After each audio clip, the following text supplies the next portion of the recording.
تیزی سے میری طرف لپکی اور پھر اس نے میرے سامنے جھک کر میرے دونوں شانے تھام کر مجھے بری طرح جھنجھوڑ کر رکھ دیا۔ تم کہاں غائب ہو؟ تمہاری غنودہ آنکھیں بتا رہی ہیں کہ تم کسی گہری سوچ میں ڈوبے ہوئے ہو۔ تم ہوش میں آ کر میری بات کیوں نہیں سنتے؟ ویرا نے مجھے ایسے جناتی انداز میں جھنجھوڑا تھا کہ میں ایک ہلکی سی جھرجھری لے کر پوری طرح اس کی طرف متوجہ ہونے پر مجبور ہو گیا۔ کیا مصیبت ہے؟ کیا قیامت آ گئی جو اس طرح میرے سر پر سوار ہوئی جا رہی ہو؟ میں نے تقریباً پھاڑ کھانے والے انداز میں پوچھا۔ کچھ نہیں ہوا، غزالہ نے اپنی ہنسی پر قابو پانے کی کوشش کرتے ہوئے کہا۔ ویرا اپنے بدن پر لوشن لگا کر گیری کی گرفت سے پھسل جانے کی بات بتا رہی تھی۔ اس بیچارے نے کہہ دیا کہ پرانے زمانے کے خاندانی چور بھی اپنے بدن پر تیل مل کر صرف ایک لنگوٹ میں وارداتیں کیا کرتے تھے۔ گڑبڑ ہونے کی صورت میں بھی کوئی انہیں پکڑنے میں کامیاب نہیں ہوتا تھا اور وہ صاف نکل جاتے تھے۔ اس میں چڑھنے کی کیا بات ہے؟ میں نے ویرا سے سنجیدگی سے پوچھا۔ وہ تمہیں گر کی بات بتا رہے، پہلے ایسا ہی ہوتا تھا۔ پہلے چور اور ٹھگ بھی اپنی روایات سے انحراف نہیں کرتے تھے، آج شرفا روایات شکن ہوتے جا رہے ہیں۔ تمہارا خیال ہے کہ چوروں سے میرا موازنہ کرنا درست ہے؟ ویرا نے میری آنکھوں میں آنکھیں ڈال کر ترشی سے پوچھا۔ براہ راست موازنہ کرنا مناسب نہیں، لیکن ایک آدھ بات میں مثال دینے سے کیا فرق پڑتا ہے؟ ایسی چھوٹی موٹی باتوں کو درگزر کر دینا چاہیے۔ آج تک میں اسے معصوم اور سادہ لو سمجھ کر بہت ڈھیل دیتی آئی ہوں، لیکن اب میں اسے معاف نہیں کروں گی۔ چلو غصہ تھوک دو، میں اپنے الفاظ واپس لے لیتا ہوں۔ سلطان شاہ نے اس کی بات کاٹ کر بوکھلائے ہوئے انداز میں کہا۔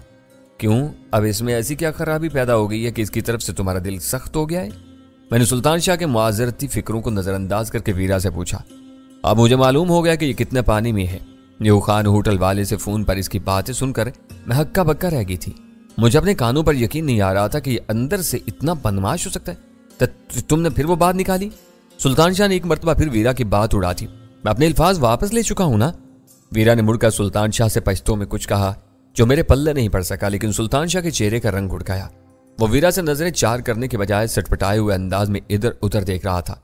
ویرا سے نظریں ملائے بغیر اس نے نیم مردہ آواز میں پشتو میں کچھ کہا۔ وہ یقیناً کئی فکرے تھے۔ وہ جواب سن کر ویرا کے پتلے پتلے گلابی ہونٹوں پر ہلکی سی فتح مندانہ مسکراہٹ تیر کی، جس میں طنز بھی شامل تھا۔ یہ تم دونوں نے کیا شروع کر دیا ہے؟ غزالہ نے احتجاج کیا۔ اردو میں بات کرو تاکہ ہم بھی کچھ سمجھ سکیں۔ ان دونوں کی وہ خفیہ مفاہمانہ کارروائی مجھے بھی پسند نہیں آئی۔ میں نے ویرا سے کہا، تم نے سلطان شاہ کو دوسری بار اس پراسرار گفتگو کا تانا دیا ہے، ایک بار کھل کر بتا کیوں نہیں دیتی؟ کس نے اپنے دوست سے کیا باتیں کی تھی؟ کب تک اسے اس طرح بلیک میل کرتی رہو گی؟ سلطان شاہ نے مجروح اور شکایتی نظروں سے مجھے گھورا اور پھر پیر پٹکتا ہوا وہاں سے نکلتا چلا گیا۔ سلطان شاہ کی اجازت کے بغیر میں اس گفتگو کا ایک لفظ بھی نہیں بتاؤں گی، ویرا نے اسے سنانے کے لیے اونچی آواز میں کہا۔ یہ میرا اور اس کا معاملہ ہے، کسی اور کو اس میں دخل انداز ہونے کا حق نہیں ہے۔ تمہارے ڈھنگ بہت نرالے ہیں، غزالہ نے طنز سے کہا۔ اسے دھمکاتی اور پھر اس سے دوستی کی بھی دعویدار دار ہو، سمجھا کرو نا۔ ویرا نے بائیں آنکھ دبا کر مسکراتے ہوئے جواب دیا۔ بہت مشکل سے اسے لگام دینے کا ایک موقع ہاتھ آیا ہے تو میں اس سے پورا فائدہ اٹھاؤں گی۔ کم از کم چند ہفتوں تک مجھ سے اس کی رگ دبتی رہے گی۔ اس خوش فہمی میں نہ رہنا، غزالہ بولی۔ اس کا دماغ سنک گیا تو وہ کسی وقت بھی تمہارے سامنے تن کر کھڑا ہو جائے گا۔ اس وقت تم ساری باتیں دہرا کر اسے شرمندہ نہیں کر سکو گی۔ میں اسے تم سے زیادہ جانتی ہوں، اس نے غزالہ کی قطع کلامی کرتے ہوئے کہا۔ مجھے معلوم ہے کہ میں اس کو کہاں تک دبا سکتی ہوں، اس بارے میں مجھے کسی کے مشورے کی ضرورت نہیں ہے۔ اس وقت تم نے شور مچا کر میرا موڈ غارت کر دیا، میں نے برا سا منہ بنا کر کہا۔ بعض اوقات تم اپنی ذہنی سطح سے بہت نیچے آ جاتی ہو۔ ایسے مفت کے جھگڑے اسکول اور کالج جانے والی لڑکیوں کو زیب دیتے ہیں۔ تم کون سا مارکا سر کر رہے تھے جو میں نے تمہارا موڈ خراب کر دیا؟ اگر گھر میں ذرا سا شور شرابہ نہ ہو تو میں 2 دن میں اکتا کر یہاں سے کہیں اور نکل جاؤں گی۔ یہ بتاؤ کہ اس وقت تم کیا سوچ رہے تھے؟ یہ بتانے والی بات نہیں ہے، تم کو خود اندازہ ہونا چاہیے کہ اس وقت سوبراج نے گیری سے ہونے والے اپنے مذاکرات کا ذکر کر کے ہمارے لیے ایک نئی راہ کو لکھا ہے، اور اس وقت وہی سب سے زیادہ اہم ہے۔